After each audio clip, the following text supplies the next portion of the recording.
Hey guys! Tonight we begin with the rowdy, smoky, and slightly sticky world of the Medieval Tavern, the unsung heart of every town, the unofficial news center, and the only place where a knight, a farmer, and a bar could all get equally drunk and equally robbed.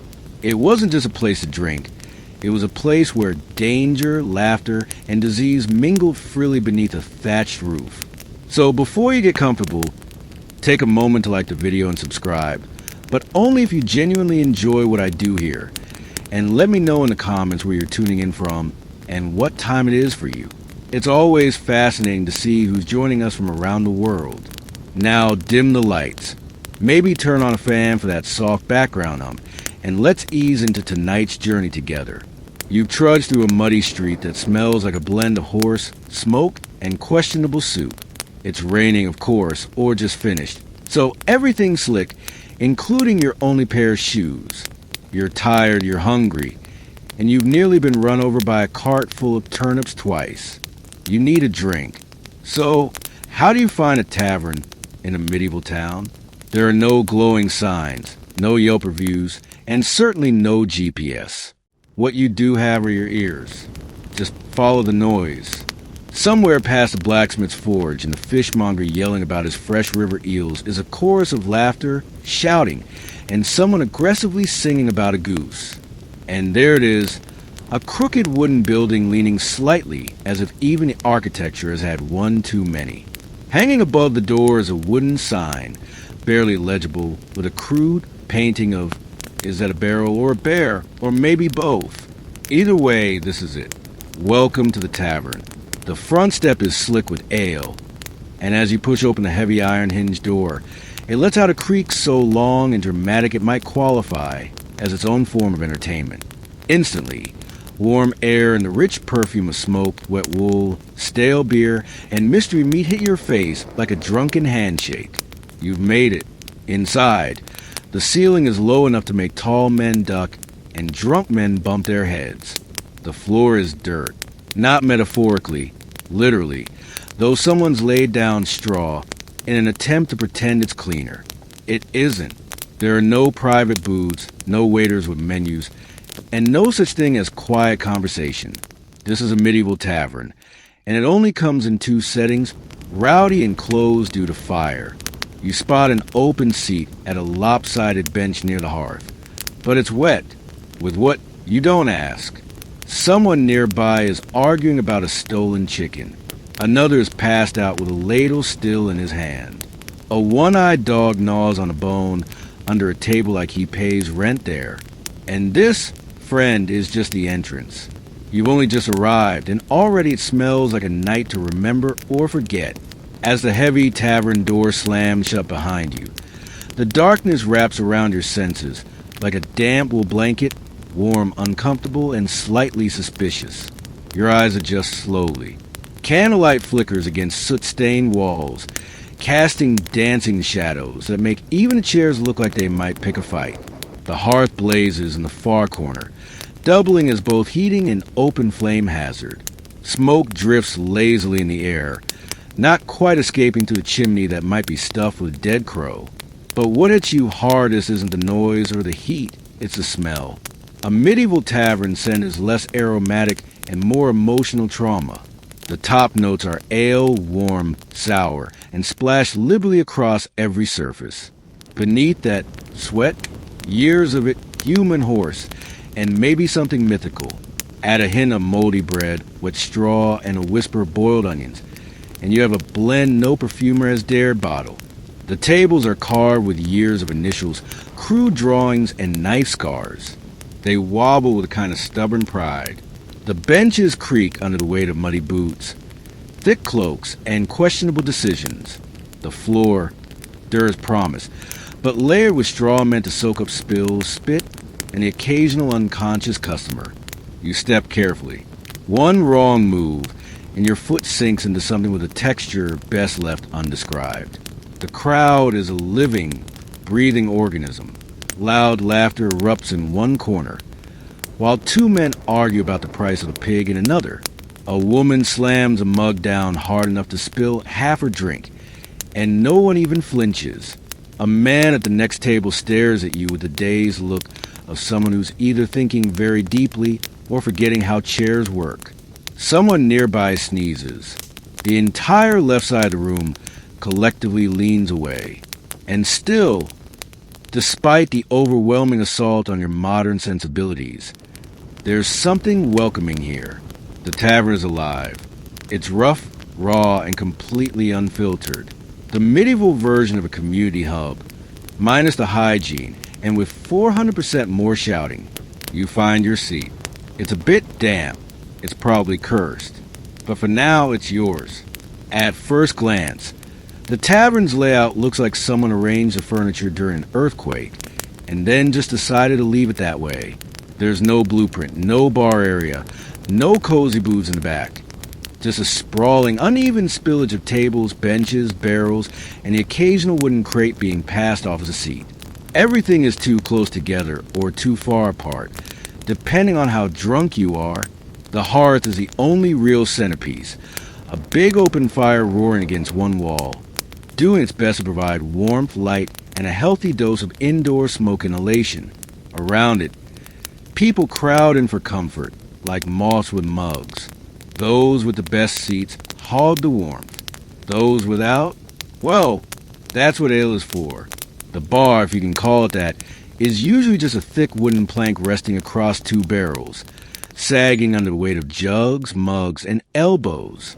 Behind it stand the tavern keeper, multitasking between pouring drinks, yelling orders, and giving that one guy in the corner of the desk stare of, "You still haven't paid for last Tuesday."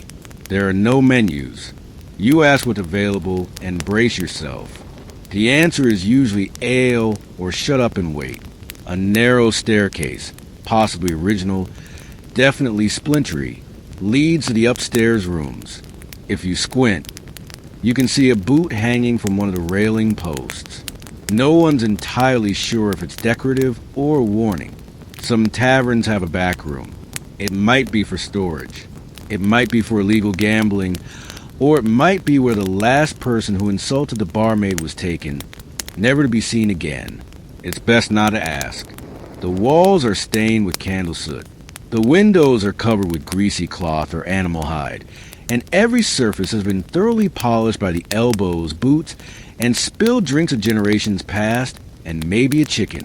Somehow, despite the chaos or because of it, it works.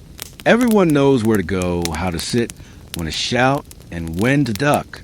It's not organized, but it is alive. Every medieval tavern has a ruler, and it's not the local lord or the tax collector, it's the tavern keeper. They may not wear a crown, but don't be fooled. This person runs the show. Equal parts chef, server, accountant, babysitter, and executioner of barroom justice. The tavern keeper is a one-person institution, and they take no nonsense. If it's a man, he's likely built like a barrel with arms, grizzled, grumpy, and carved from cured meat and bad decisions. If it's a woman, and often it is, she's sharper than a blacksmith's file and can silence a room with a single look. Either way, they've seen everything, heard worse, and cleaned blood out of straw before breakfast. They greet regulars with a nod, strangers with suspicion, and troublemakers with a tankard to the head. Behind the bar, they keep mental tabs on who's paid, who owes, and who's had three too many. And they do it all without writing anything down, because medieval literacy might be rare. But tavern memory is terrifying. The tavern keeper sets the tone. If they're in a good mood, the place hums. If they're in a bad mood, you'd better drink fast and keep your jokes to yourself. They're the referee in every argument, the judge in every cheating scandal, and the first to grab a club when a fight breaks out. You do not mess with the tavern keeper. They also know everything. Who's in debt, who's having an affair, who arrived in town under a false name. Need information? Bribe the barkeep. Need protection? Sit near them. Need a favor? Better hope you didn't break a mug last week. Some have a helper, a son, daughter, spouse, or orphaness of adopted, and now make carry barrels twice their weight. These assistants run drinks, mop floors, and try not to spill anything or get stepped on by drunks. So while the tavern may feel like chaos to you, it's actually a very delicate ecosystem. And in the center, commanding it all like a storm god in an apron, stands a one person keeping the ale flowing and the roof from collapsing into a riot, the tavern keeper. So you finally settle onto a creaky bench, dodging elbows and spilled stew. Your throat's dry, your boots are damp, and it's time for the main event, the drink. But don't expect a wine list or a polished mug. This is a medieval tavern. Your choices are limited, lukewarm, and possibly life-threatening. Let's start with the classic. Ale, unfiltered, unpasteurized, and usually brewed in the back room where the dog sleeps. It's thick, cloudy, and often comes with floaties, bits of grain, yeast, or possibly a chunk of the previous customer's mustache. It's not cold because there's no ice, and you don't ask how long it's been sitting in the barrel. You just drink and hope. Next up, mead, honey wine. Sounds fancy, right? In reality, it's sweet, strong, and occasionally explosive. If the tavern keeper made it themselves, it might be delicious, or it might taste like regret and be venom. It's usually served to nobles, wedding guests, or that one bard who insists on being paid in gold or mead. Then there's cider, made from apples that were either freshly picked or dropped on the ground 3 weeks ago. Sharp, tangy, and served in cracked mugs that may double as soup bowls by morning. It's a drink of choice in orchard-rich regions, or for those who want something just alcoholic enough to forget the smell of the man sitting beside them. Wine. Technically, yes, but unless you're in southern Europe or the nobility's in town, it's likely watered down, soured, and served with side of sarcasm. Good wine is reserved for lords, bishops, and the merchant who just sold 12 crates of salt. And water?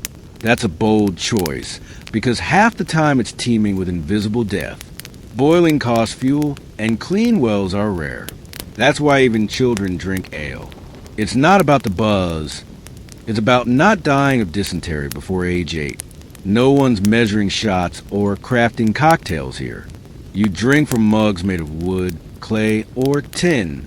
Some still have last night's stew in them. You raise your mug, sniff it, and sip.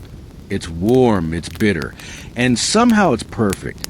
Because in the medieval tavern, if it's wet and won't kill you immediately, it's a fine vintage. So you survive the drink? Barely. Now your stomach growls, reminding you that you haven't eaten since sunrise, and your last meal was mostly barley and sadness. Time to eat, but don't get excited. There's no menu, no waiter, and absolutely no one asking if you have any dietary restrictions. You don't order food in a medieval tavern. You ask what's left, then hope it's hot and only vaguely mysterious. The star of the tavern table is usually pottage, a thick stew made from whatever grains, vegetables, and questionable proteins were lying around that day. It's been cooking in the same pot since Monday, and it's now Thursday. New ingredients are added daily. Nothing is removed. It's less of a meal and more of a culinary time capsule. If meat is involved, congratulations. It's probably rabbit, pigeon, or the unlucky chicken who wandered too close to the fire.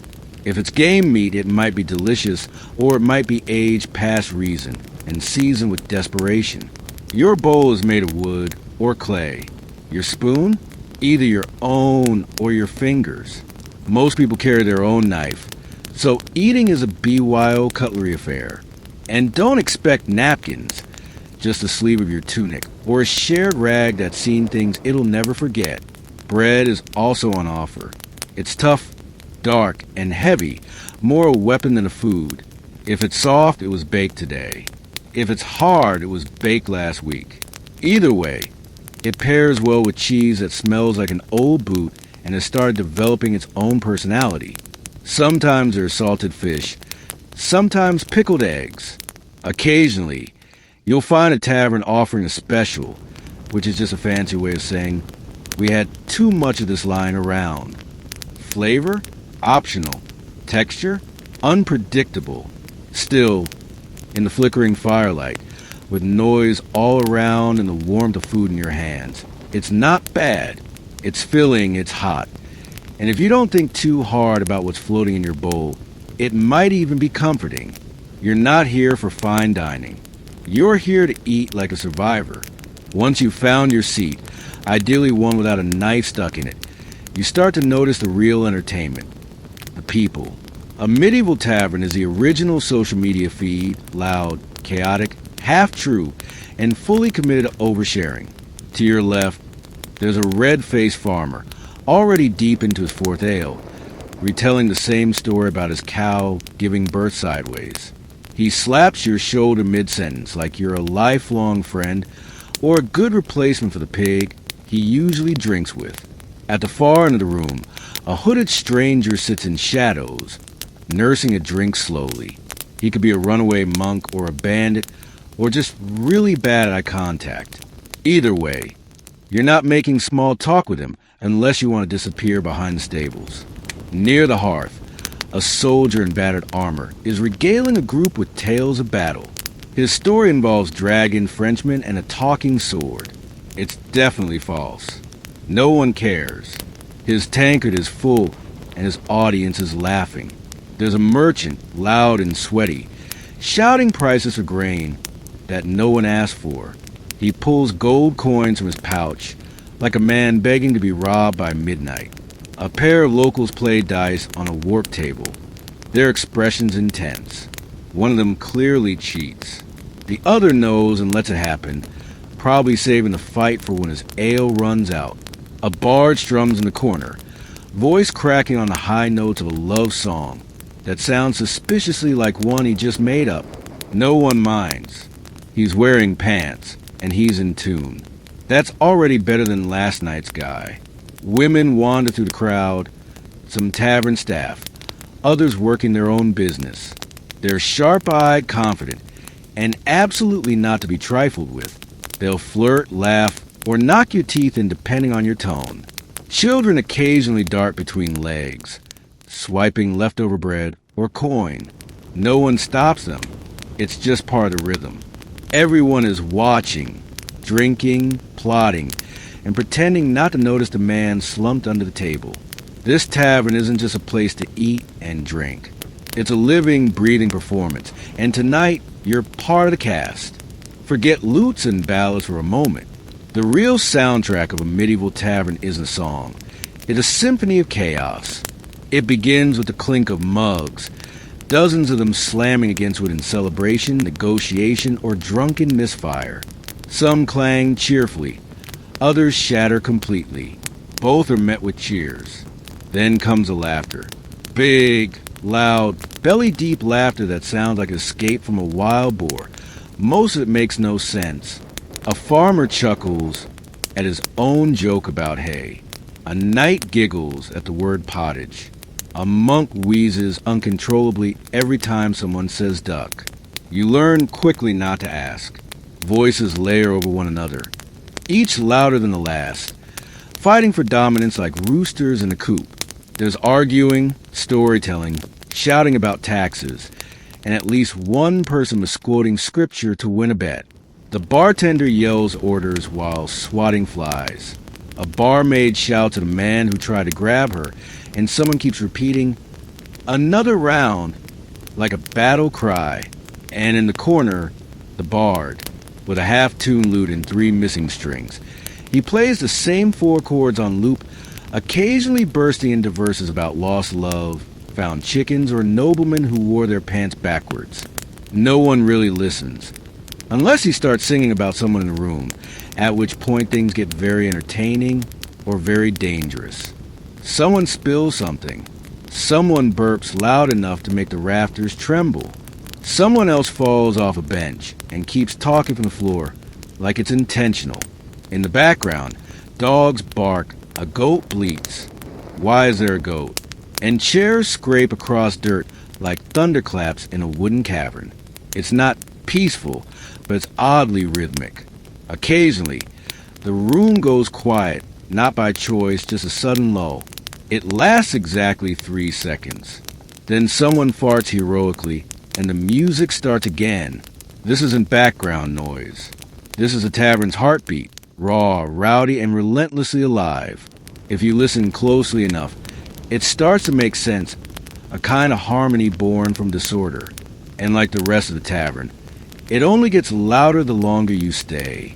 Once the ale starts flowing and the stew starts settling, the tavern transforms. It's no longer just a place to eat and drink. It becomes a medieval casino, minus the velvet ropes and with way more yelling. Gambling is the sport of the evening, and everyone plays, from weathered soldiers to barefoot boys with borrowed dice. There's no dealer, no pit boss, no regulation. Just a cracked wooden table, a handful of copper coins, and the vague promise that someone's about to lose their dignity. Dice are the game of choice, carved from bone, wood, or whatever was lying around. They clatter across tabletops like rolling thunder, each toss followed by a mix of cheers, groans, and accusations of witchcraft. No one trusts the dice. Everyone uses them. Then there are cards. If you're in a more cultured part of town, thick, hand-painted, worn to the edges, and always missing one or two. The rules shift based on who explains them. Sometimes you're trying to get the highest number. Other times you're matching symbols or just making up as you go. It's like poker, but with more slapping.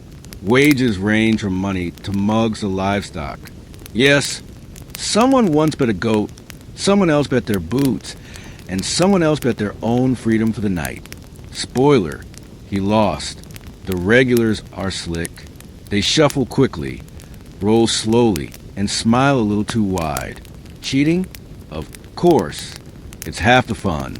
A hidden die here, a marked card there, a mysterious cough when the lucky player leans in.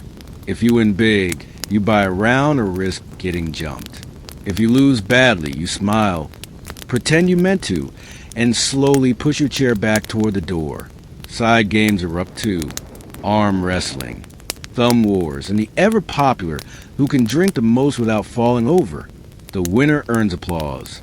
The loser earns a night under the table and a headache that lasts until next market day.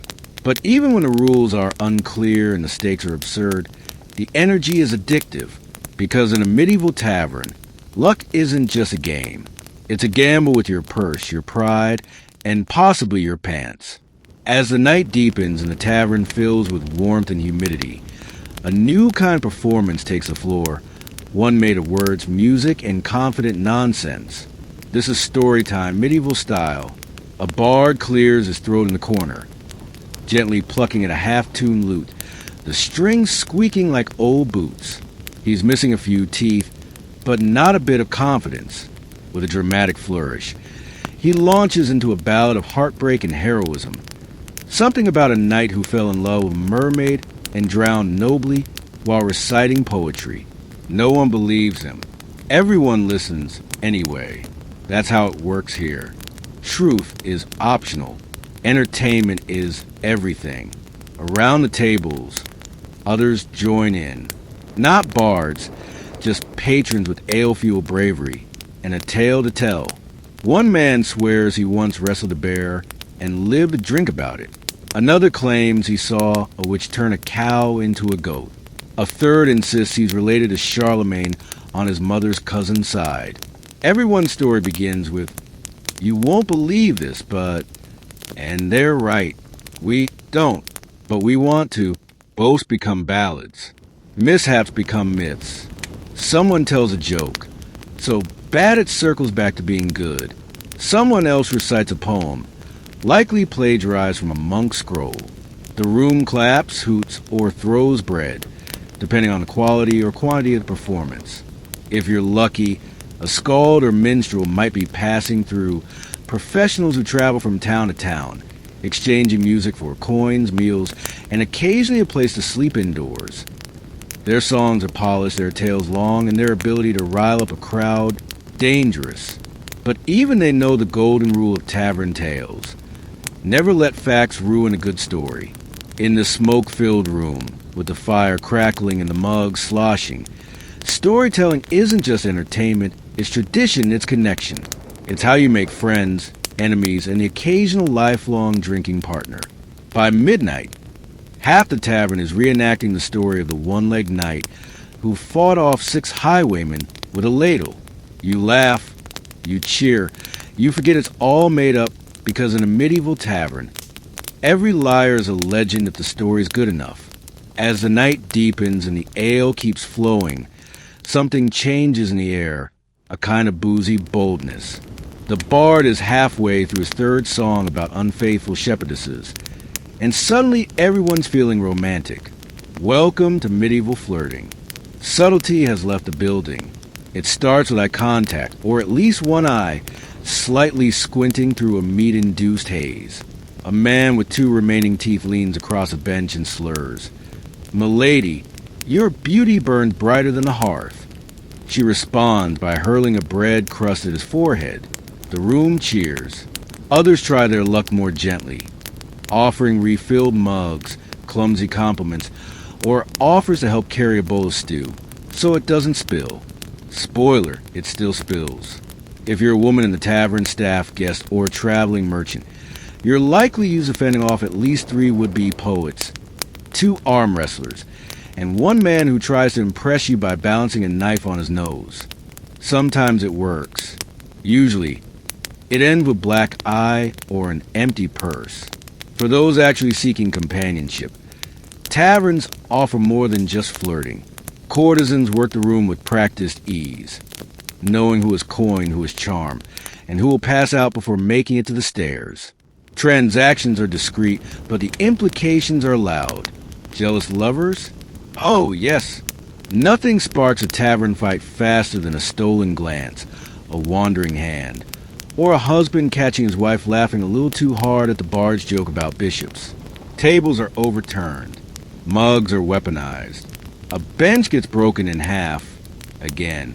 And yet, somewhere in the middle of all this chaos, genuine sparks fly. A shy baker's daughter and a traveling stonemason laugh over shared stew.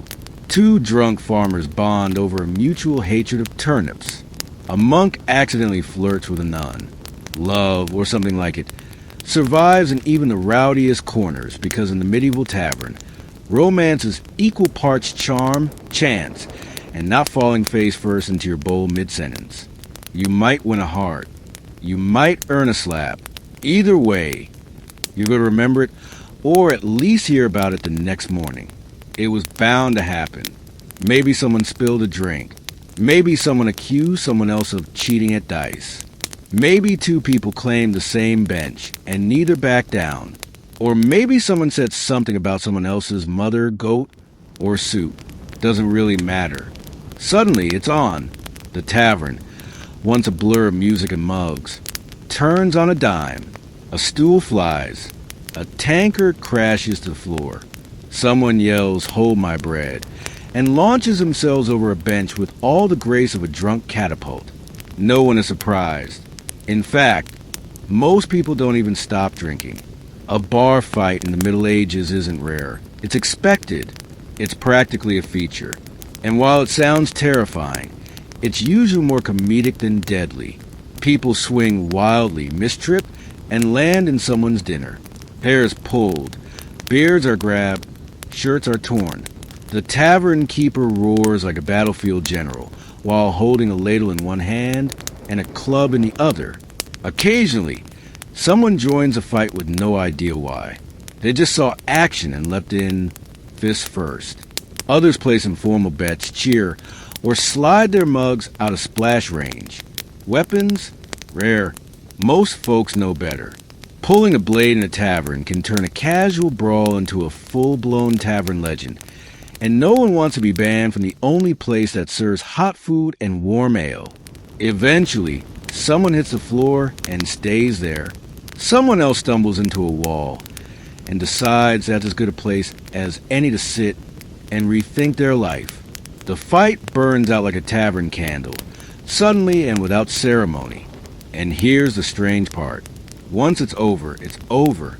The fighters are separated. Mugs are refilled.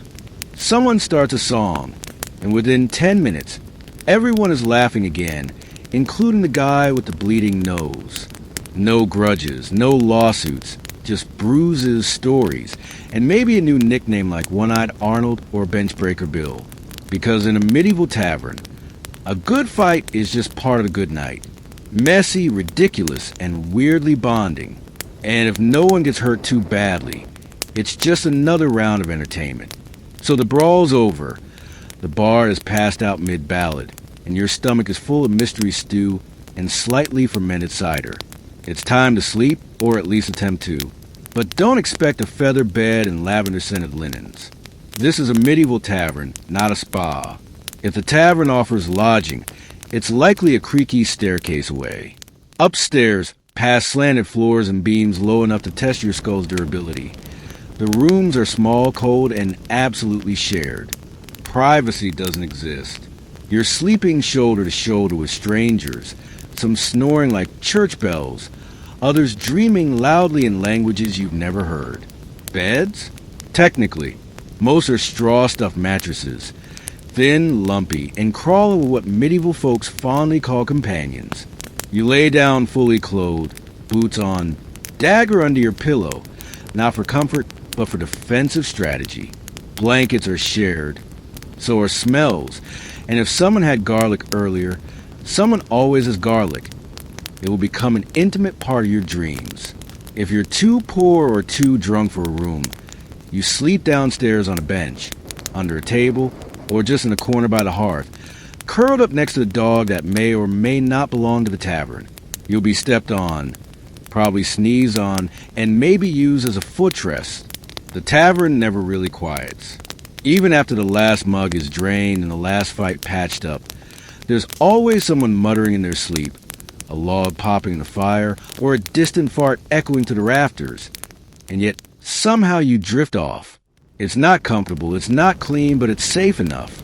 The fire keeps the worst of the cold away.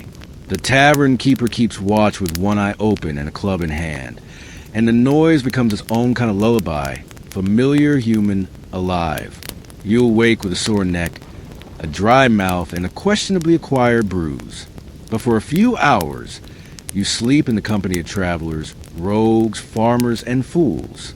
No kings, no silence, just snoring, straw, and the faint hope your boots are still there come morning. Dawn creeps in like an uninvited guest, sliding pale light through cracks in the shutters and poking at your eyelids with merciless persistence. The tavern has changed overnight. Not quieter exactly, but quieter in a defeated sort of way. You open one eye. Someone's boot is on your chest. Someone else is mumbling in their sleep about sheep taxes. The bard is snoring under a table, clutching his lute like a lover. A chicken hops across the floor, pecking at yesterday's bread crusts. No one questions where it came from. The fire has died down, leaving the room cold and smoky. A few patrons begin to stir, groaning like wounded warriors from battles fought entirely inside their own skulls. One man sits up, looks around, and lies back down, having decided today isn't worth it. The tavern keeper is already up, because of course they are, clattering mugs, sweeping straw into fresh piles, reheating something in a pot that smells both inviting and slightly vengeful. They shoot a look at the bodies on the floor, then bang a ladle against a mug like a morning bell from hell. Up or out, that's your wake-up call. There's no breakfast buffet. If you're lucky, there's more pottage, now even thicker than last night. Bread is rewarmed, ale is watered down, and no one has the strength to complain. Some patrons just dunk their heads in a barrel of rainwater outside and call it clean living.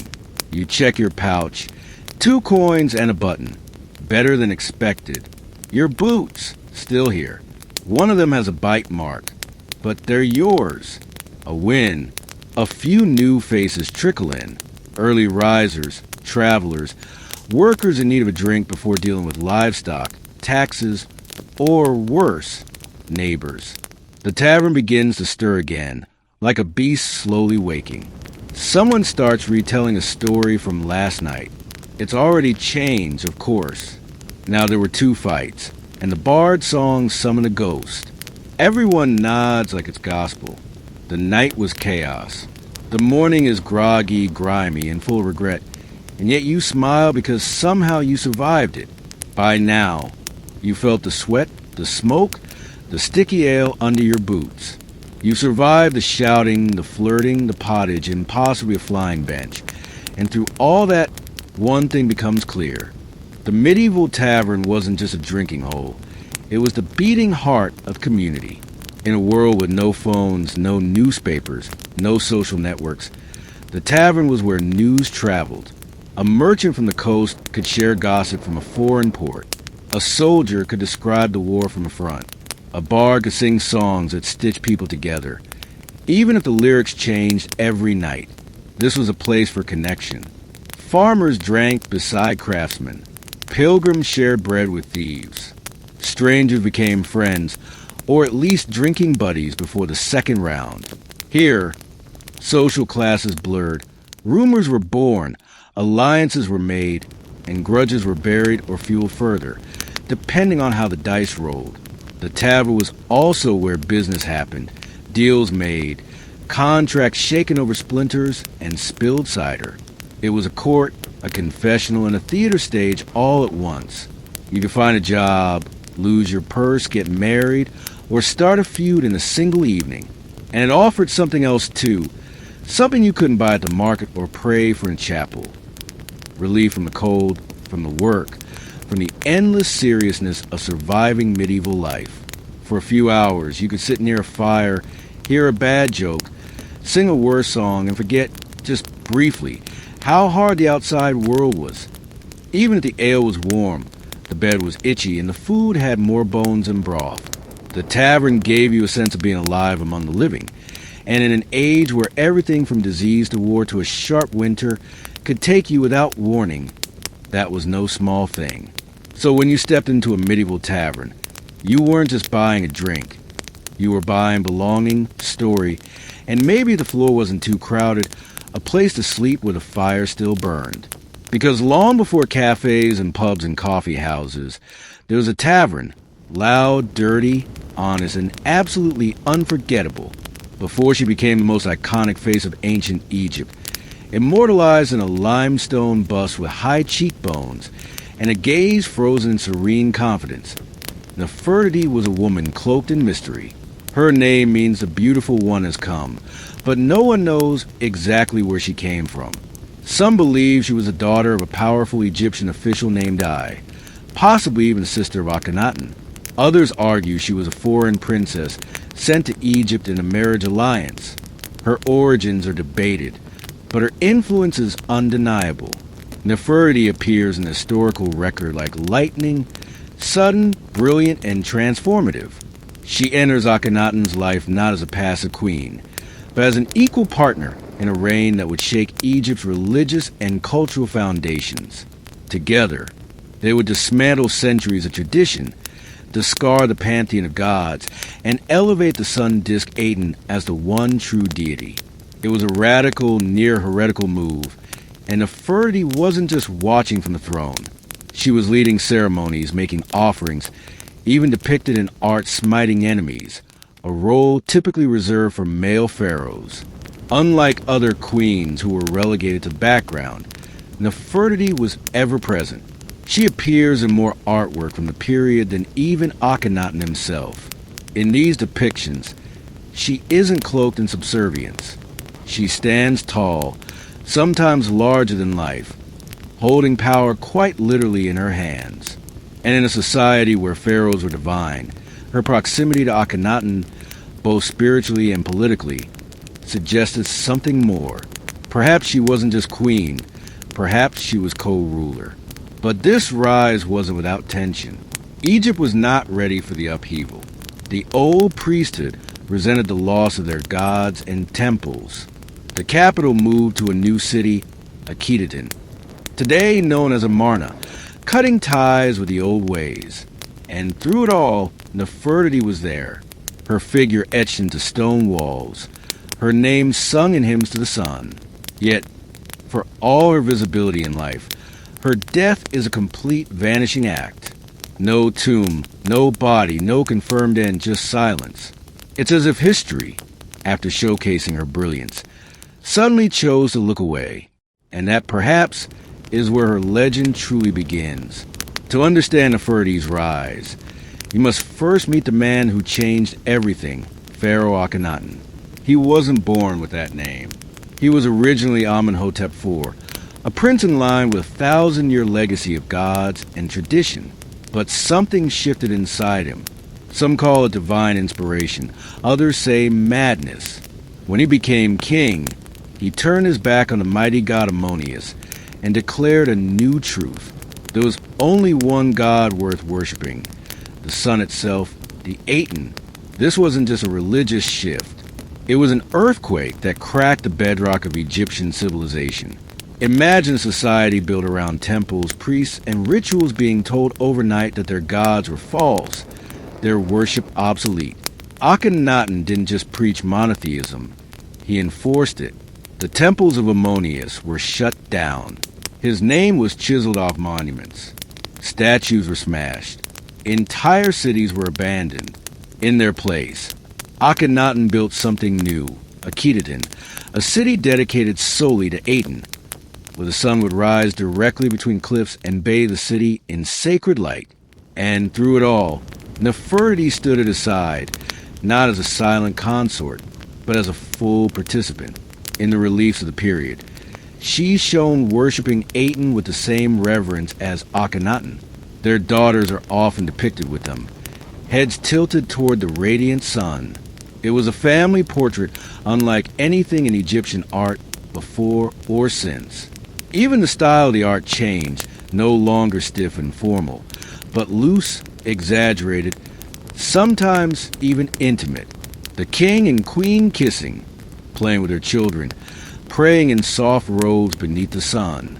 Nefertiti was everywhere in this new world. At times, she even overshadowed her husband. Some historians believe she held real political power, maybe even acted as co-regent. There are inscriptions that refer to her as Nefertiti, a name some believe she used when she began ruling in her own right. It's unclear if Akhenaten shared the throne out of love, strategy, or necessity, but it was clear, without Nefertiti, this revolution may not have held together as long as it did. But revolutions are fragile. The gods don't take kindly to being replaced. And the people, they were quietly watching, waiting for the old order to return to be at the height of her influence. Nefertiti had become more than a queen. She had become an icon, not just of beauty, but divine femininity and royal power. Egypt had seen great queens before, almost Nefertiti, Hatshepsut, but Nefertiti's presence felt different. She wasn't ruling from the shadows or taking power through war. She was reshaping the spiritual and cultural fabric of Egypt beside her husband in real time as a living goddess. She bore Akhenaten's 6 daughters, Meritaten, Meketaten, Ankhesempaten, and others, all of whom were frequently depicted in family scenes beneath the rays of Aten. Curiously, no sons were ever confirmed. In a kingdom obsessed with lineage, this was both a political problem and a historical mystery. Was it fate, or was something else at play? Some suggest Akhenaten may have had sons with other wives, or even more controversially, with Nefertiti herself, fueling modern speculation and uncomfortable theories that range from the speculative to the salacious. What is certain is that motherhood was central to her image. In art, Nefertiti is portrayed cradling her children, their tiny arms reaching up to touch her cheeks. These aren't stiff, cold statues. These are living moments carved in stone, intimate, emotional, radiant. In an age where pharaohs were often distant gods, Nefertiti's portrayal as a nurturing mother softened the divine, making a human. Yet there was another side to her iconography, one far more powerful. In multiple depictions, Nefertiti wears the blue crown usually reserved for male rulers. She is shown smiting enemies, riding chariots, making offerings without Akhenaten beside her. These were not symbolic gestures. This was a queen performing the sacred duties of a king. It suggests a quiet but radical truth. Nefertiti may have been preparing for something more than partnership. She may have been preparing to rule. Whispers in history suggest that after Akhenaten's health began to decline, possibly due to genetic disorders or stress, Nefertiti took on more governing responsibility. But this is where the record starts to fade. In the final years of Akhenaten's reign, she vanishes from the public eye. No fanfare, no funeral inscriptions, no confirmed burial. Did she die young? Did she fall from power? Or was she about to become something even greater than a queen? Something history tried and failed to erase? One day, Nefertiti was everywhere, etched into walls, praise and hymns, ruling alongside a revolutionary pharaoh. And then, like a breath in the desert wind, she vanished. No ancient Egyptian queen had ever been so visible. Yet around year 12 of Akhenaten's 17-year reign, the records grow eerily silent. Her name disappears from the inscriptions. Her image fades from the art. No tomb, no death announcement, no mourning scene. For a woman so central to Egypt's cultural upheaval, her absence is more than strange. It's a black hole in history. So what happened to her? One theory suggests the simplest answer. She died. Childbirth was risky, even for royalty.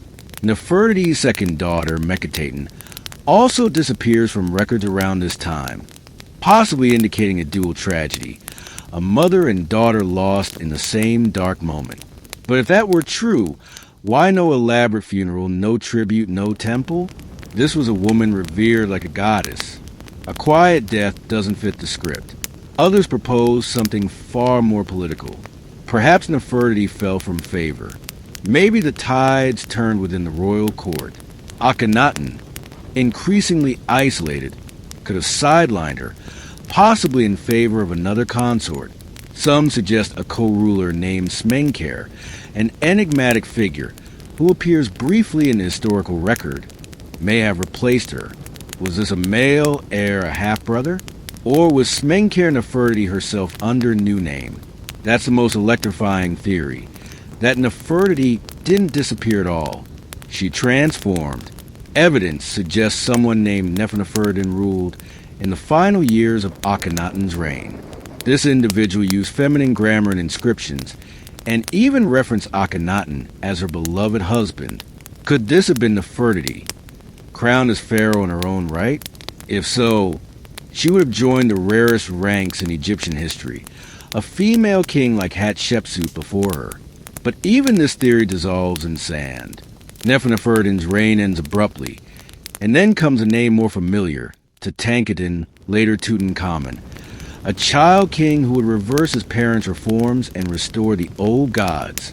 If Nefertiti did reign alone, it was short, and if she was Smenkhare or Nefertiti, she ruled as a ghost queen, visible only in hints, half-car cartouches, and broken relics, a puzzle missing its centerpiece.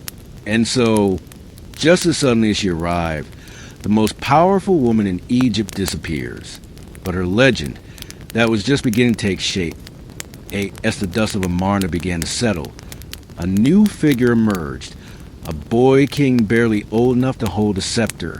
His name was Tutankhaten, later changed to Tutankhamun, and he would become the most famous pharaoh in the world, not for what he did in life, but for the treasures found in his untouched tomb.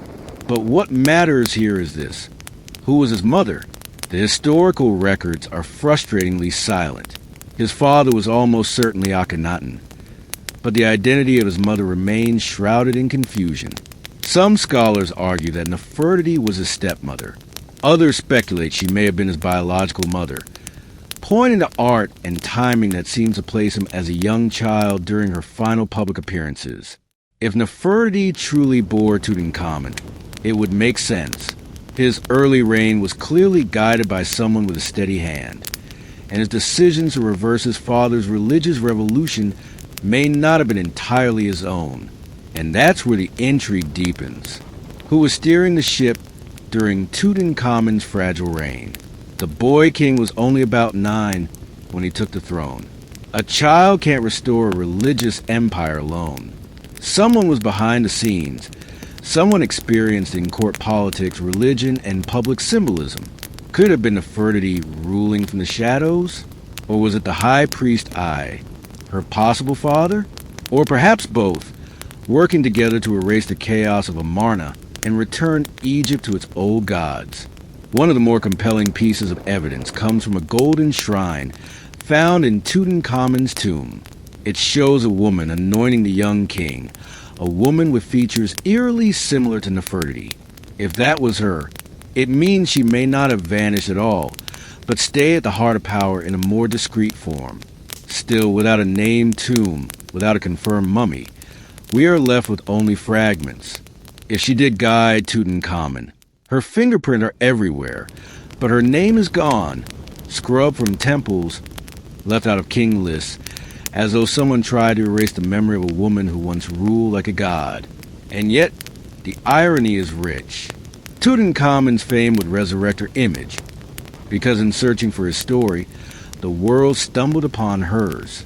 For someone who stood at the center of Egypt's most radical era, queen, priestess, possible pharaoh, Nefertiti left behind no confirmed tomb. Not a single monument bears her death rites. No sarcophagus, no funerary mask, no inscription whispering her final words to the gods. It's as though she evaporated. This absence has haunted Egyptologists for over a century. In a culture obsessed with the afterlife, where every noble was embalmed, mummified, and buried with instructions for the soul's journey, how could one of the most powerful women in Egyptian history be lost? Theories abound. One possibility is that she was buried hastily and without ceremony in the waning years of the Amarna period. Perhaps her radical legacy made her dangerous in the eyes of the new regime. Her tomb may have been dismantled, her name defaced, part of the sweeping effort to erase the memory of Akhenaten's heresy. After all, the return to traditional gods was swift, and vengeance in stone-cut hieroglyphs was common. Another more tantalizing theory suggests her tomb was never truly lost.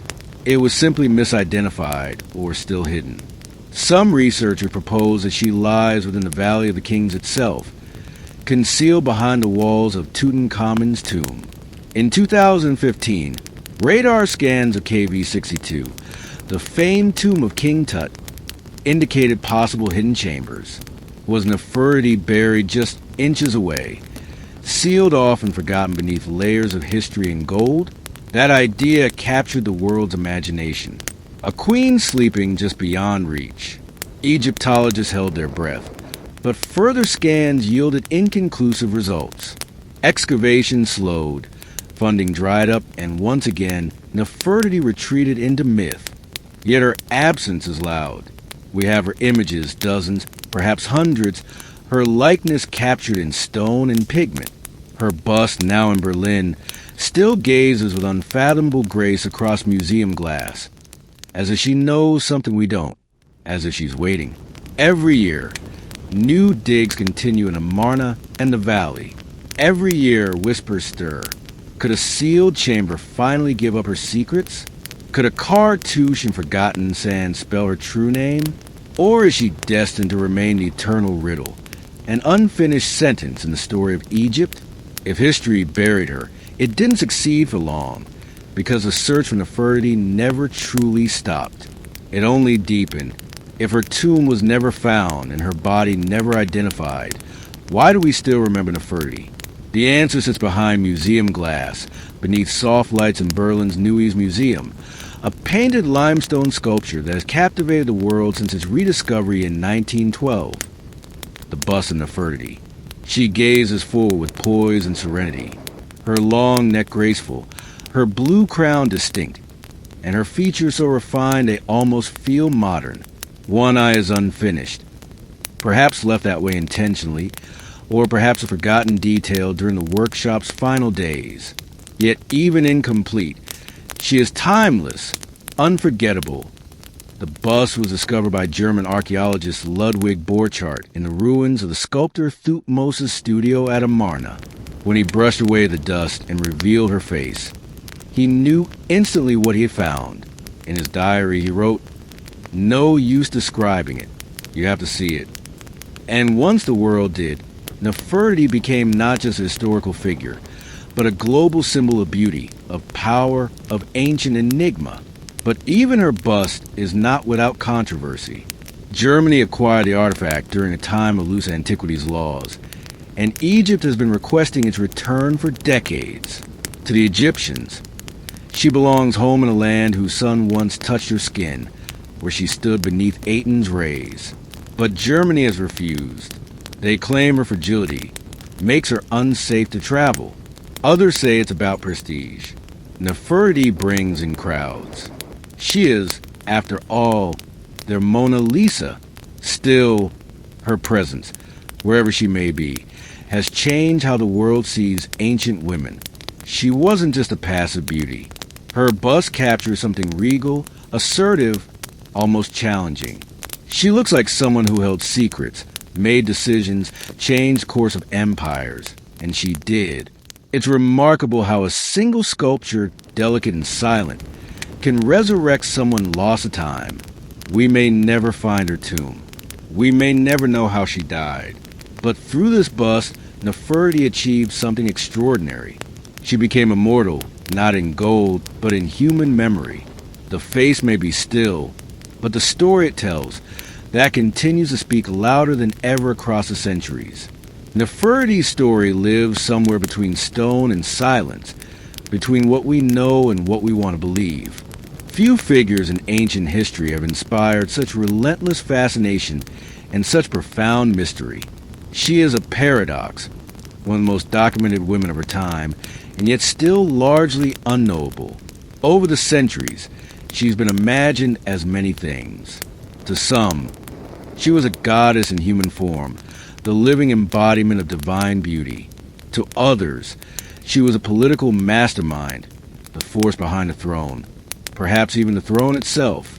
Some have portrayed her as a romantic figure, tragically lost in the sands of revolution.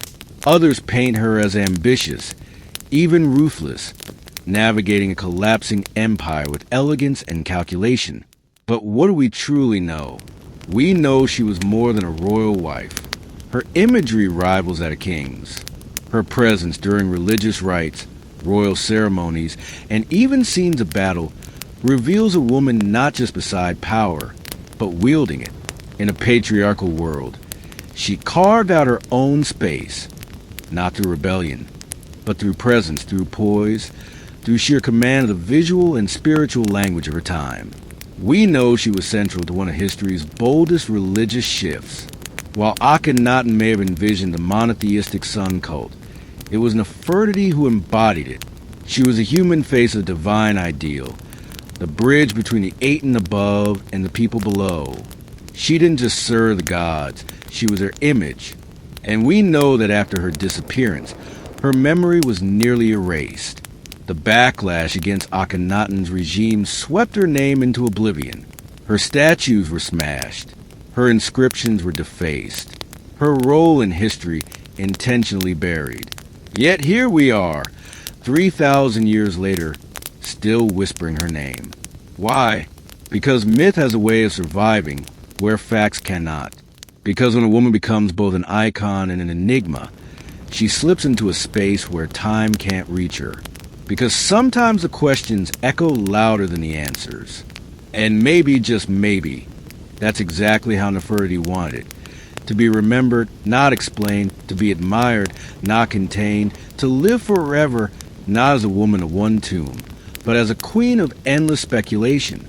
More than 3 millennia have passed since Nefertiti last walked beneath Egypt's sun, yet her shadow still stretches across our world, etched in museum glass, whispered through academic halls, splashed across the pages of novels and screens of documentaries. Unlike most historical figures, she hasn't faded into the past. If anything, she grows larger with time. There's something irresistible about her, not just a beauty. We've seen beauty before. It's the mystery. The deliberate blank spaces in her biography feel like a challenge, a taunt, as if she's daring us to try and understand her, knowing full well we never truly will. And in that way, she's become something more than historical. She's become archetypal. Every generation reinterprets Nefertiti in its own image. In the early 20th century, she was an exotic queen, mysterious and submissive. In the feminist wave, She became a symbol of female power, an ancient ruler lost to patriarchal erasure. In modern media, she's a style icon, an African queen, a political player, even a possible pharaoh. She has lived 1,000 second lives, not through facts, but through imagination. But maybe that's the most fitting afterlife of all. In ancient Egypt, immortality wasn't just about mummification. It was about memory. If your name was spoken, your image seen, your story retold, you lived on. You could travel the field of reeds, dine with the gods, exist beyond death. Nefertiti, whether by design or by chance, has achieved that. Her name is spoken across continents. Her face is one of the most recognized in human history. Her story, though fractured, still commands attention. So in a way, her greatest legacy wasn't carved into a tomb or sealed beneath desert stone. It was this enduring curiosity. She left behind a perfect mystery, a life half seen, half erased, and wholly unforgettable. And perhaps that was her final act of power, not just to rule an empire, not just to shape religion or raise royal daughters, but to become timeless. Nefertiti, the beautiful one who has come, never truly left. She remains here in our questions, our wonder, and our need to remember the women history tried to forget. She lives not in gold or glory, but in the eternal act of being searched for. And what is more immortal than that? China, where the clouds hang low and the wind hums through bamboo groves, a dragon lies coiled, but is no myth, no fire-breathing beast of legend. This dragon is made of earth and stone, carved by centuries of calloused hands and patient vision. It is the Longji rice terraces, known to locals as the dragon's backbone, and its curves ripple across the mountainside like scales shimmering with water, rice, and ancient pride. From a distance, the terraces resemble a sleeping creature. Hills ripple with rhythmic precision, each layer rising and falling like the sinew of a living form. But step closer, and you'll find something even more alive. Water flows in soft whispers along carefully dug channels. Seedlings flutter in the breeze, and at dawn, the morning mist drapes the landscape like breath rising from the dragon's nostrils. These terraces weren't built in haste. Their story began over 700 years ago when the Zhuang and Yao people, ethnic minorities with deep ties to the mountains, chose to tame the slopes rather than abandon them. Flat land was scarce. Machinery was non-existent. And so they looked to the mountain and asked a simple question: how do we feed ourselves here? The answer took generations. Armed with little more than stone tools and bamboo baskets, they carved the hills inch by inch, year by year. With each level built, they not only shaped the land, they taught it to breathe with them. Rainfall became resource. Slope became sustenance. Rice, the staple of life, began to grow where gravity once ruled, and over time, the terraces began to resemble a dragon in repose. Strong, eternal, sacred. This was more than agriculture. It was harmony, a silent pact between humans and nature. No part of the mountain was wasted, and no part was forced to bend violently. Instead, the people worked with the earth, shaping it in curves and swells, listening to the wind, following the water. Today, the dragon's backbone still feeds entire villages, but more than that, it reminds us what patience can build in a world racing forward. Here lies a dragon that was never chased, only carved, layer by layer, dream by dream. To walk among the Longji rice terraces is to step into a world carved by persistence. There is no illusion here, no machine tracks, no corporate survey markers. What stretches across these mountains are the fingerprints of human endurance. Every curve, every slope, every drop of water has been arranged, stone by stone, with hands that knew the pulse of the land. Centuries ago, when the Zhuang and Yao peoples first looked upon these steep and unforgiving hillsides, they did not see obstacles. They saw opportunity. The lowlands were already taken, the fertile valleys already sown. But up here amid the rugged peaks, There was possibility if only they could make the earth listen. With no heavy tools, they began. Wooden shovels, stone hoes, baskets of mud, and rubble carried on backs worn by time.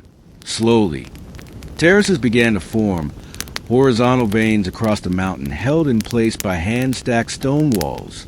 These weren't accidental cuts into the slope. They were calculated. Each level had to be perfectly balanced, not only to hold water, but to carry it from one tier to the next without waste.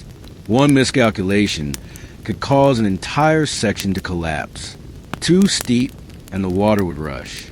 Too flat, and it would stagnate. So they measured not with rulers, but with generations of intuition. Children learned from their elders. Elders watched the seasons, and the mountain, in time, gave in not with surrender, but with trust. And the result? A landscape that defies nature by flowing with it. From a valley base to the cloud-kissed peaks, these terraces rise like a spiral staircase to the sky. They mirror the topography with elegance, almost as if the mountain grew them itself.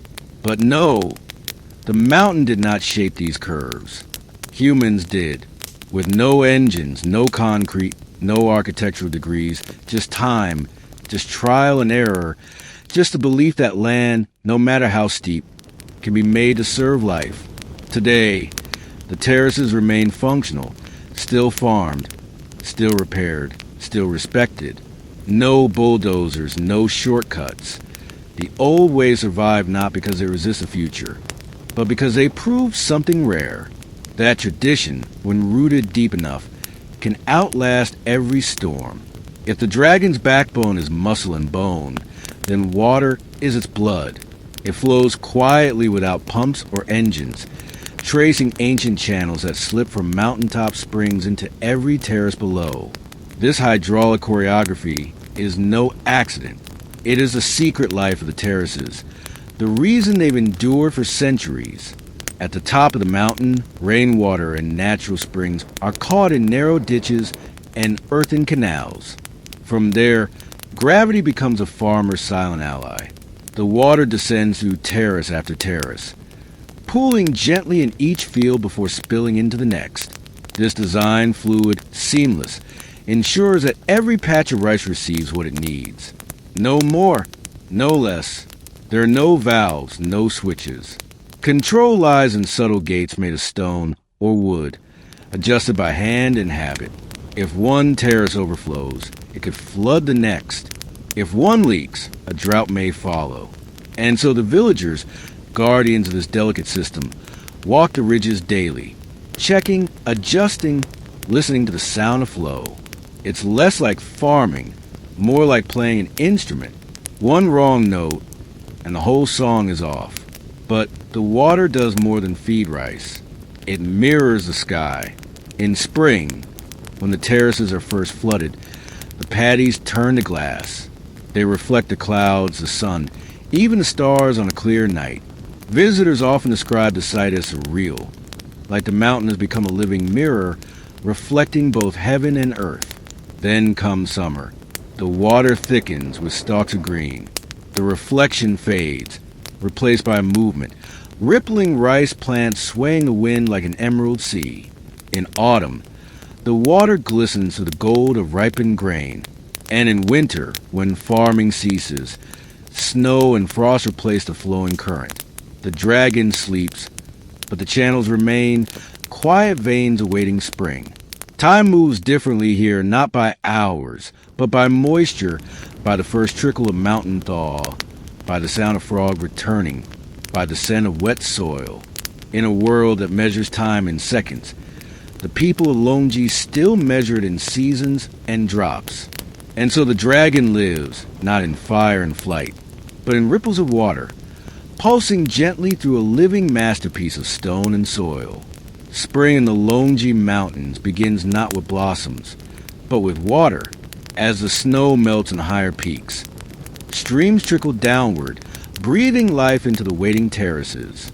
The mirror-like paddies are ready. The dragon stirs, and the people prepare for the ritual that ties them to every generation before them, planting the first seed.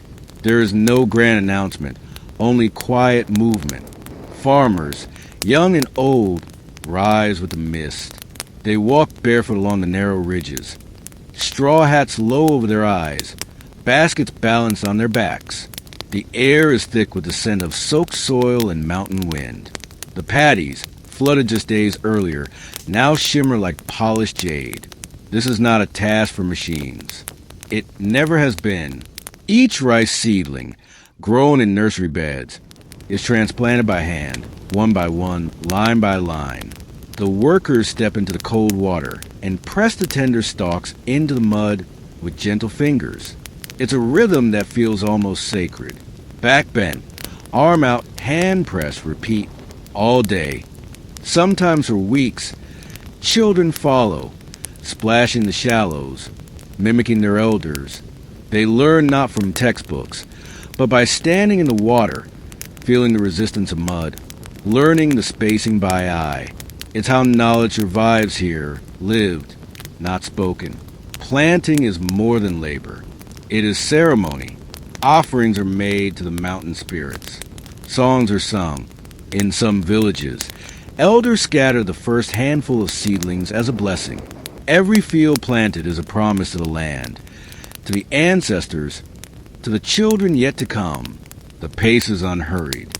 No one rushes the dragon. No one races the mountain. Instead, the rhythm of planting becomes a meditation, a slow dance of human and nature, of patience and purpose. And as the days pass, green shoots begin to rise from the watery fields like whispers. From this moment forward, the terraces will grow not just rice, but hope. Each seed is a prayer, each row a quiet defiance against hunger and haste. And so begins the cycle once again, not with noise or fire, but with hands in mud and hearts in the sky. The dragon is awake, the mountain breathes, and the future is planted one seed at a time. Scattered along the ridgelines and nestled in the crooks of the terraces are the heartbeats of the dragon's backbone, villages like Pingen, Dazai, and Jingqing. These are not just settlements. They are living museums of heritage, where every home, path, and balcony clings to the mountain like a memory that refuses to fade. The houses are built of timber, resting on stilts to protect them from the rains and the steepness of the slope. Their rooftops, dark and slanted, mirror the lines of the terraces they overlook. From above, they seem like wooden lanterns floating on waves of green. Inside, life is simple, warm, and deeply communal. Generations share a home. Meals are cooked over wood fires. The smell of rice wine and bamboo smoke drifts into the mountain air. The people here belong to ethnic minorities, the Zhuang and the Red Yao, each with their own language, customs, and stories. You'll recognize the Yao women instantly. Their long black hair, uncut since childhood, is coiled into elegant shapes atop their heads. Some let it fall like silk waterfalls when they bathe in a river, a scene so graceful it borders on myth. Despite modernization creeping up the mountain trails, traditions hold strong. Hand-woven clothes dyed in indigo, wooden looms creaking in quiet rooms, music played on reed pipes and bronze drums during village festivals. Weddings still involve ritual dances. The harvest is still welcomed with song. Hospitality is not a transaction here. It's a reflex. Guests are offered tea brewed from local leaves, rice wine in carved gourds, and stories passed down from elders who remember the mountain before electricity arrived. They speak of dragons in the mist, of ancestors who first carved the hills, of spirits who still guard the fields. And though tourism now brings visitors from every corner of the world, the rhythm of village life continues, largely undisturbed. The rice still grows. The rituals still mark the seasons. The terraces, like the people, endure not by resisting change, but by absorbing it slowly, carefully, like water descending one level at a time. Here, within the dragon's coils, life is not rushed. It flows. It echoes. It remembers. To walk the terraces of Longji is to walk through layers of myth. The hills are not just soil and stone. They're alive with stories whispered through bamboo groves and carried on the wind. For the villagers, these mountains are not merely land. They are sacred beings shaped by gods, guarded by spirits, and inhabited by tales passed from one generation to the next. The most enduring legend speaks of a sleeping dragon whose body stretches across the ridges. Its spine rises in coils, the very terraces themselves. Locals believe that the curves of the mountain are not man-made, but rather the dragon scales rising and falling with breath. When mist rolls in from the valley and covers the paddies in white, it's said the dragon stirs, breathing gently in its sleep. Another tale tells of how the terraces were born from divine generosity. In a time of famine, the ancestors climbed the mountains and prayed the heavens. Moved by their devotion, the god sent rain and instructed them to carve the hills into steps so rice could grow. The people obeyed, and the dragon appeared to guide their hands. Ever since, they have honored the mountain with respect, never shouting in the fields, never cutting trees without prayer.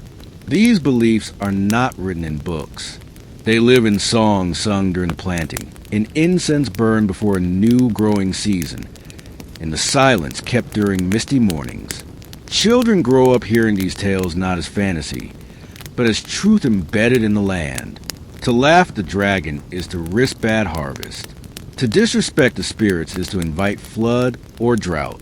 There are spirits in the water too. Some farmers still make offerings before releasing the spring water into the terraces for the first time each year. A few drops of rice wine, a prayer murmured under breath. Not for show, just tradition, as natural as tying a shoe. And whether you believe in dragons or not, something sacred hangs in the air. Maybe it's the silence, maybe it's the clouds, or maybe it's the quiet certainty that this place is more than human work. It's a story still being told, written not in ink, but in stone, water, and rice. For centuries, the dragon's backbone was a secret kept by the mountains, remote, quiet, and known only to those who called it home. But no place, no matter how sacred, remains untouched forever. The road came, the wires followed, tourist cameras and smartphones climbed the hills alongside the farmers. And the terraces, ancient and weathered, face a question they'd never had to answer before. How do you survive the modern world? At first, there was worry. Some feared the mountain would be sold piece by piece to developers, that concrete would replace wood, that culture would become costume. But the people of Longji didn't just endure, they adapted, not by abandoning the past, but by weaving the present into it, one careful thread at a time. Villagers began opening their homes to guests, not as resorts, but as family stays. Visitors eat local meals, sticky rice steamed in bamboo, wild greens picked that morning. They sleep in wooden still houses where roosters still announce the sunrise. The experience isn't curated for show. It's lived, honest, real, and the farming, it continues. Each season, locals still flood the terraces, still plant by hand, still harvest with sickles worn smooth by time. Children attend school by day, but help in the fields at dusk. Tourism may bring income, but rice brings life. One supports the other. Both are essential. Some young villagers have left the cities, but many return. There is something magnetic about the terraces, something deeper than nostalgia. It's the sound of water sliding through channels, the way the stars reflect in the paddies, the way the mountains teach patience. Local festivals have grown louder. Yes, there are now microphones where there were once drums. Signs in Mandarin and English stand beside sacred springs. But the rituals still happen. Offerings are still made. Elders still lead the songs. The dragon's backbone didn't resist change. It absorbed it with grace, with balance. The terraces remain not because they are frozen in time, but because they breathe with time, flexing, adjusting, but never breaking. In an age where tradition is often sacrificed for progress, Longji stands as quiet proof that progress can walk gently if it chooses, that the old ways still have room in the modern world, especially when they are this beautiful. The dragon's backbone is never the same place twice. With each season, it sheds its skin, transforms its colors, shifts its mood. While cities change in years, the terraces change in weeks, draped not just in light, but in rhythm. To stand among them through a full year is to witness a mountain breathe. Spring arrives like a mirror. The terraces are flooded in preparation for planting, and the still water reflects the sky like silver glass. Clouds drift not just above, but below your feet. Visitors speak of walking through heaven. The fields look empty, but they're full of potential. Beneath the surface, life is stirring. Summer brings a burst of green. The rice shoots stretch tall and straight, blanketing the hills in an emerald cascade. From a distance, the terraces look like ribbons of velvet rolling in every direction. The air is warm and wet. Frogs call from the paddies. Farmers knee-deep in water work from dawn till dusk, their hats bobbing like tiny sails on a jade sea. Autumn is gold, harvest time. The rice matures, and the terraces catch fire in the sunlight, glowing with grain. The fields ripple in the wind, and drums echo through the villages. Families gather. Songs are sung. Sticky rice is cooked. It's not just a season, it's a celebration. The dragon, fully awake, offers its bounty.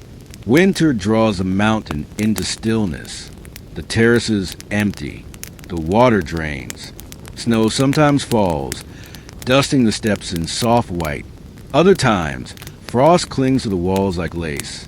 There are no tools in the field, no voices, only silence. The dragon sleeps, resting, waiting. Each season writes a different poem. Spring reflects, summer grows, autumn feeds, winter rests. The beauty of Longji isn't just in its shape, but in its cycle, in how it accepts time without resistance, and how it transforms quietly, never needing to announce itself. Photographers chase the light here, hoping to capture something eternal. But the terraces don't freeze for anyone. They move, they breathe, they teach us softly that beauty is not static. It's a rhythm, a practice, a promise renewed with every season. And so the dragon turns again, not with roar or flame, but with water, grain, and wind. In the end, the terraces are more than fields. They are a vow, quiet, curved, and carved into the mountainside. A promise passed down from hand to hand, season to season, generation to generation. The dragon's backbone is not just a wonder of agriculture or a masterpiece of engineering. It is a story of what happens when humans choose to live with the land, not against it. There are easier paths. The ancestors of Longji could have moved to valleys, chased flatter ground, but they stayed. They studied the slope, listened to the stone, followed the water, and in doing so, they made the impossible ordinary, feeding villages on a mountainside. Every curve holds a lesson, not just about rice, but about patience, about legacy, about care. These terraces weren't built in years or even decades. They took centuries. There is no shortcut to harmony, no machine that can replicate the knowledge etched into each stone wall by callous hands and quiet persistence. And yet, nothing about them is frozen. The terraces are alive. They evolve. They bend with the weather, with the needs of the people, with the shape of the world. That's their secret. They were never rigid. They were always fluid. Even now, as the modern world climbs the hills with its signals and screens, the terraces remain grounded. They change, but they do not vanish because their roots are not just in soil. They are in story, in ritual, in the simple, enduring act of planting a seed and trusting the sky. To walk the dragon's backbone is to witness a contract between humans and the earth, a contract signed with sweat and sun, renewed with every harvest. It's a reminder that progress does not always mean speed, and that greatness doesn't always roar. Sometimes it murmurs like a stream slipping over stone. And perhaps it is why the terraces speak to so many, from farmers to travelers to dreamers, because they represent what we've nearly forgotten. that the most lasting things in this world are not built with force, but with rhythm, humility, and time. The dragon sleeps, the people endure, and the mountain remembers. Most visitors to Giza lift their eyes to the sky, drawn to the towering silhouettes of the pyramids and the gaze of the Great Sphinx. But few ask what lies beneath, under the sand, under the Nile, under centuries of forgotten currents. For in the quiet shallows near the ancient village of Abu Roash, just a short distance from the Giza Plateau, a strange tale stirs. It speaks of something enormous, eroded and ignored, an underwater sphinx. Local fishermen have whispered of it for generations. A smooth-backed shape that seems too symmetrical to be natural. A feline form, half buried in mud and waterlogged sediment. When the Nile's waters recede during droughts, parts of it emerge. Stone curves, grooves, and what some say is a carved paw, impossibly worn but unmistakably shaped by hands. It doesn't sit among the tourist routes. There are no guideposts, no velvet ropes, no tour buses idling nearby. Just an area thick with reeds, brackish water, and silence. Explorers who venture their claim the land itself feels different, charged, as if memory clings to it. Beneath the murk, sonar scans have picked up geometric patterns and what appear to be blocks placed with intent. But what truly startles are claims that this figure, a sphinx-like formation submerged near Giza, may predate the pyramids entirely, not by decades, but by millennia. If true, it would shatter the established chronology of Egyptian civilization. The mainstream timeline anchors the Great Sphinx at around 2500 BCE. But this underwater form, if genuinely carved, could belong to an age when Sahara was still green and the Nile ran wild through a wetter, lusher land. Skeptics, of course, dismiss it as a misidentified rock formation, limestone shaped by water and wishful thinking. But the grooves, the curves, the alignment with celestial markers, it all invites more questions and answers. The site remains unexcavated. Official archaeologists have largely ignored it. Perhaps it's nothing. Perhaps it's everything. A relic not just of Egypt's past, but of a world lost to flood and time. For now, the so-called underwater sphinx lies quiet, not sleeping, waiting. And if it could speak, one wonders what secrets it would tell, and why so many seem determined not to listen. The legend of the underwater sphinx moved from whispered folklore to global curiosity in the 1980s. That's when a few independent researchers and divers began publishing strange reports, accounts of a massive lion-bodied figure partially submerged near the Giza Plateau. Early photographs were grainy, inconclusive, and often dismissed, but they sparked something that couldn't be put back in the bottle: curiosity and, more dangerously, doubt. One of the most vocal early proponents was an amateur Egyptologist who claimed to have seen a weathered monument deep beneath silt and flood layers during a brief drought window. According to him, the figure wasn't an isolated rock or erosion trick. It had geometry, legs, symmetry, even the faint suggestion of a carved face. Naturally, this challenged the traditional narrative. Egyptology, as a discipline, rests on structure and established timelines. Most scholars place the construction of the Giza pyramids and the Great Sphinx at around 2500 BCE, during the reign of Pharaoh Khafre. The suggestion of another sphinx, older and partially submerged, would require rethinking not just Egyptian history, but the timeline of human civilization itself. Mainstream academics responded with caution, even disdain. Without peer-reviewed excavation, carbon dating, or stratigraphic studies, the claim couldn't be taken seriously.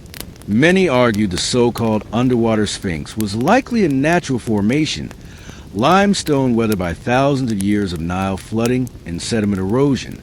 In Egypt, they pointed out, nature often mimics the intentional. Wind, water, and time are capable sculptors, but the photos kept circulating.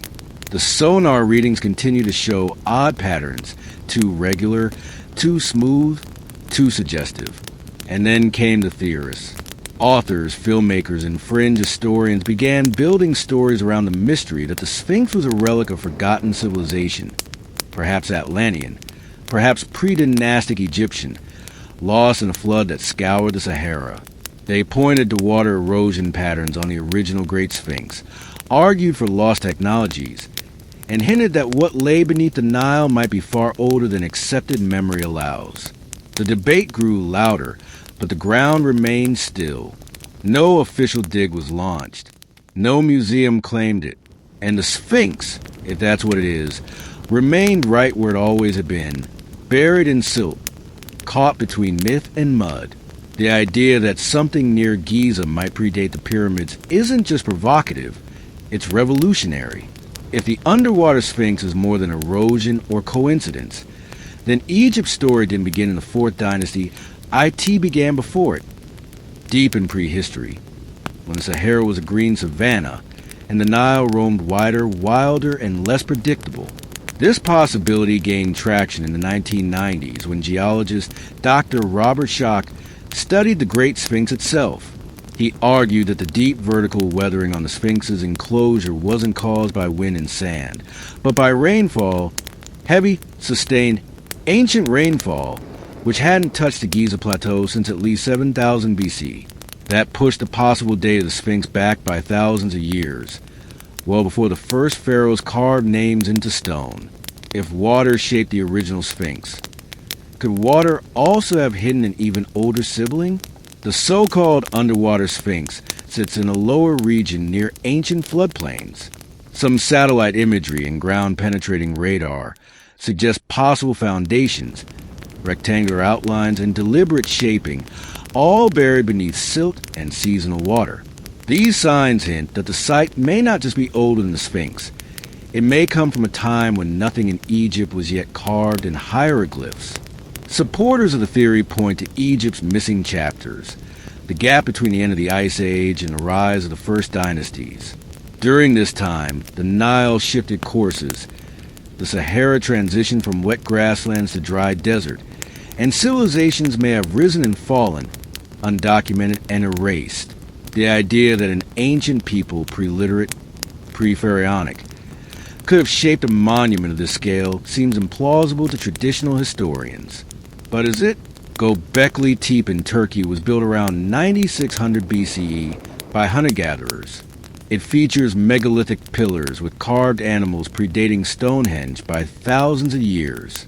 Could Egypt hold a similar secret, an ancient culture that marked the land with stone long, before papyrus carried their stories? If the underwater Sphinx was built in such a time, it would change everything we know about human history. It would suggest not just forgotten ruins, but forgotten age, one that may have whispered to the builders of Giza, leaving behind more than myth. Perhaps a monument drowned, then forgotten. Stone doesn't lie, it remembers. And around the site of the so-called underwater Sphinx, it tells a quiet but persistent story, not just of time but of water. Sediment layers, erosion marks, and flood patterns hint at a history long before the desert became dry, long before the Nile settled into its familiar course, long before the pharaohs carved their names into history. Geologists who have examined photographs and data from the site near Abu Roash note peculiar erosion marks, smooth, rounded grooves that suggest prolonged exposure to flowing water. Not wind, not sand, but rainfall and movement, forces absent from this region for thousands of years. Similar arguments have been made about the Great Sphinx itself, especially its enclosure wall. Critics of the standard timeline point out that the deep vertical fissures seen on the Sphinx's surrounding trench don't resemble wind erosion at all. They mimic rainfall, heavy, sustained, prehistoric rain. Now, at the possible underwater Sphinx site, we see the same signature, only this time hidden beneath a shallow flood basin. During periods of low Nile flow or excavation, parts of the structure are said to rise into view, lying like haunches, shoulders, and a foundation that seems too level to be natural. Researchers who have surveyed the area note that the basin is geologically active, with high clay content and evidence of ancient water tables fluctuating violently. The stone there is heavily worn, but not randomly. The wear follows the shape of the structure itself, flowing in lines that suggest deliberate carving, then drowning. Some sediment layers around the site date back to the early Holocene, when Egypt was wetter, greener, and prone to massive flooding. If a monument had been carved then, it could have stood for centuries before being swallowed by mud, forgotten by shifting populations, and buried under the Nile's wandering silt. Skeptics argue this is all coincidence. Natural formations tease into myth by hopeful eyes. But water doesn't form symmetry. It doesn't carve paws. It doesn't create aligned foundations or echo the geometry of a known sphinx just a few miles away. So the question deepens. If water erases monument from view, what else has it taken with it? And more urgently, how much of history still lies hidden beneath the surface? If the underwater sphinx is truly there, silent, carved, and ancient, why hasn't it been excavated? Why does it remain beneath layers of mud and silence, passed over by archaeologists, ignored by governments, and left to the currents? The answer, like the artifact itself, lies beneath the surface. Egypt's archaeological institutions are protective, rightfully so. The nation guards its ancient heritage with rigid protocols, strict excavation rules, and an insistence on academic consensus. Digging up any site, especially one that challenges a traditional timeline, requires permits, funding, international oversight, and most importantly, institutional approval. And that approval often rests on one unspoken rule. Do not rewrite Egypt's history without a mountain of undeniable evidence. And that's the problem. The so-called underwater sphinx has never received an official state-sponsored excavation. Independent researchers, foreign academics, and fringe theorists have studied the area, but without formal backing. Their findings remain anecdotal, suggestive, but not conclusive. There's also the issue of the Nile itself. The river is not a static feature. It floods, recedes, and shifts over decades. The site where the monument allegedly rests is flood-prone, often submerged for much of the year. Excavation would require draining the area, rerouting water, protecting nearby ecosystems, and managing structural damage caused by centuries of sediment pressure. That alone would take years, if not decades. Then there are political factors. A discovery of this magnitude, if validated, would disrupt more than academic timelines. It could challenge established narratives, upset national pride, and attract a media frenzy Egypt might not be eager to welcome. The Ministry of Antiquities prefers to promote discoveries that reinforce Egypt's grandeur, not question its foundational history. Some whisper that certain institutions may already know more than they reveal, that preliminary studies have been done quietly behind closed doors. But without public records, peer-reviewed findings, or government announcements, these claims drift into conspiracy. And so the monument remains buried. Whether by accident or design, it sleeps under mud and skepticism. It is a strange irony that in a land obsessed with preserving its ancient past, one of its greatest mysteries may be hidden in plain sight, unclaimed, unstudied, and untouched by time's official record. But nothing stays buried forever. To the ancient Egyptians, the Sphinx was more than a sculpture. It was a symbol, part guardian, part god, part mystery. With the body of a lion and head of a man, the Sphinx represented strength fused with wisdom, physical power tamed by royal mind. It was a cosmic sentinel placed at thresholds where the divine met the mortal.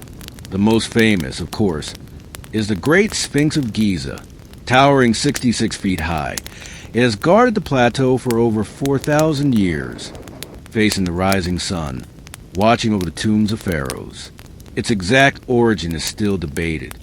Some say it was built by Khafre. Others argue it may be far older, its face recarved over time. So what would it mean if a second Sphinx, hidden, water-worn, and possibly older, exists just miles away? It would change everything. No known records speak of twin sphinxes at Giza. Ancient texts are silent, but in later Greco-Roman tradition, there are mentions of guardians positioned in balance, flanking sacred spaces. In Egyptian architecture, symmetry is sacred. Temples often have twin statues, twin obelisks, twin avenues of lions. Why not twin sphinxes? Some researchers argue that the so-called underwater sphinx might not be a copy, but the original, a prototype, a pre-dynastic version later replicated on a grander scale. If true, it suggests that the idea of the Sphinx came not from dynastic builders, but from forgotten culture whose myths were carried forward, adopted, and refined. And if the monument predates writing, it may not be bound by the pharaoh's ideology at all. Its purpose could have been astronomical, ritualistic, or even commemorative, marking an event, a flood, or a forgotten god. The lion shape itself is no accident. In ancient Egypt, lions represented the horizon, the gate of dawn and dusk. A sphinx facing east watches the rebirth of the sun eternally. To carve one was to freeze that sacred act in stone. Now imagine one carved before the pyramids, aligned, guarding, waiting. It would not just rewrite history. It would redefine the mythos of Egypt itself, not as the beginning of civilization, but as the last echo of something even older. And the fact that this symbol might be sleeping beneath water, all the more fitting for a guardian of lost worlds. As whispers of the underwater sphinx echo further across the world, a quiet divide is opened, one that runs deeper than sediment or stone. On one side stands traditional Egyptology, cautious, structured, and rooted in academic consensus. On the other, a growing community of independent researchers, alternative historians, and curious minds who believe something extraordinary is being overlooked. Mainstream scholars insist on evidence, peer-reviewed studies, stratigraphy, inscriptions, and radiocarbon dates. Their concern is not unwarranted. Egypt is filled with natural rock formations that resemble human or animal shapes, and misidentifying them can lead to misinformation. Archaeology, after all, must be careful. The past is fragile. It cannot be rebuilt once broken by careless hands or media hype. But to others, caution has become complacency. Independent investigators, many of them trained scientists or engineers from outside the field, argue that the underwater sphinx and similar anomalies deserve deeper study. They point to high-resolution satellite images that show unnatural symmetry, to LiDAR scans that detect rectangular foundations beneath layers of mud, to erosion patterns that seem shaped not by chaos, but by design. They also question the political motivations behind silence. Tourism dollars flow through well-trodden monuments. A new sphinx, especially one that threatens the accepted timeline, could disrupt Egypt's narrative and authority. The fear they suggest is not a fraud, but of rewriting everything. Books, documentaries, podcasts, and conferences now regularly feature the underwater sphinx. It has become a symbol of hidden history, used as both rallying cry and cautionary tale. Supporters call for open excavation. Detractors warn against pseudoscience. The truth, as always, is lost in the middle, buried beneath voices as thick as the Nile silt. The divide isn't just academic, it's emotional. It speaks to how we approach the past. Do we trust only what has been confirmed? Or do we follow the hints left just beyond reach? The underwater sphinx forces that question into the open. It's not just a rock or a relic. It's a litmus test for how curious we're allowed to be. And as long as it remains unearthed, both sides will continue to argue above a monument that says nothing, yet might change everything.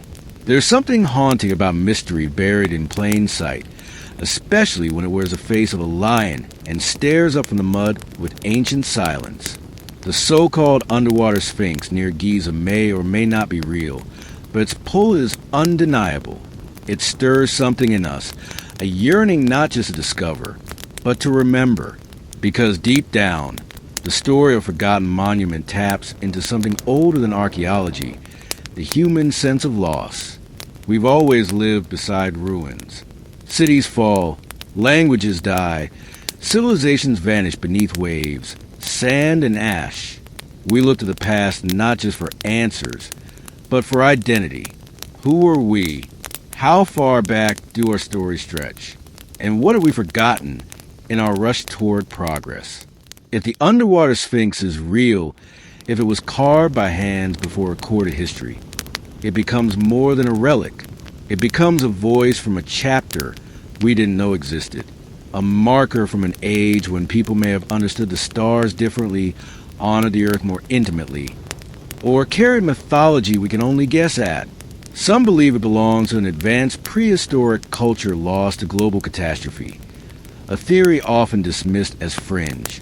But whether or not that's true, the emotional gravity remains. To imagine a monument carved long before the pyramids, submerged by rising waters and then erased, is to confront how fragile civilization truly is. And perhaps that's why the story persists. It reminds us that time is not linear, that empires are temporary, that even stone can disappear if the river flows long enough. But more importantly, it reminds us that discovery isn't over, that Earth still holds secrets not written in textbooks. In an era defined by instant answers and global data, the underwater sphinx is a rare thing, an unanswered question, a possibility, a mystery not yet solved by drones or algorithms. And whether it proves to be natural rock or a forgotten monument, it already holds value because it makes us wonder. Wonder if the past is deeper than we thought. Wonder if myth holds memory. Wonder what lies just beneath the surface, waiting for someone to listen.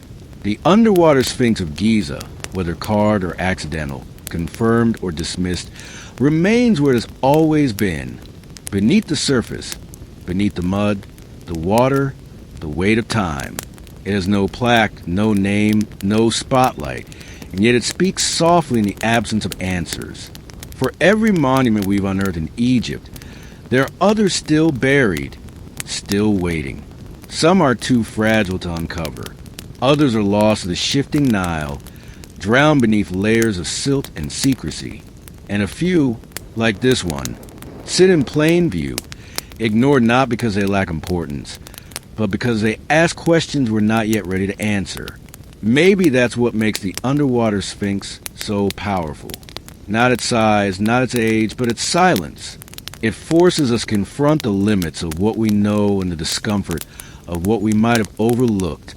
In truth, it may never be excavated. Politics, funding, and tradition form walls taller than any tomb. But that doesn't mean it's irrelevant. Quite the opposite. The monument's very obscurity has turned it into a mirror, reflecting not just what lies buried, but what we choose to remember and what we choose to forget. It also reminds us that history is not a closed book. It's a living puzzle scattered across landscapes and shorelines, waiting for a shift in tide, a change in thinking, or a brave question to unsettle the dust.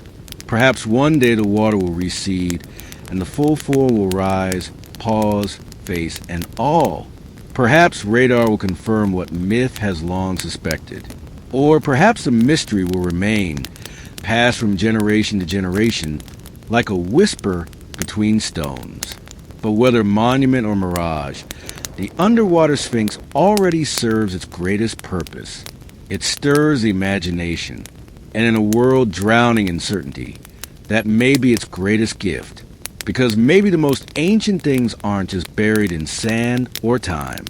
Maybe they're buried in us, in our need to explore, to remember, and to believe that somewhere out there, beneath waves or desert, the past still breathes and still waits to be found.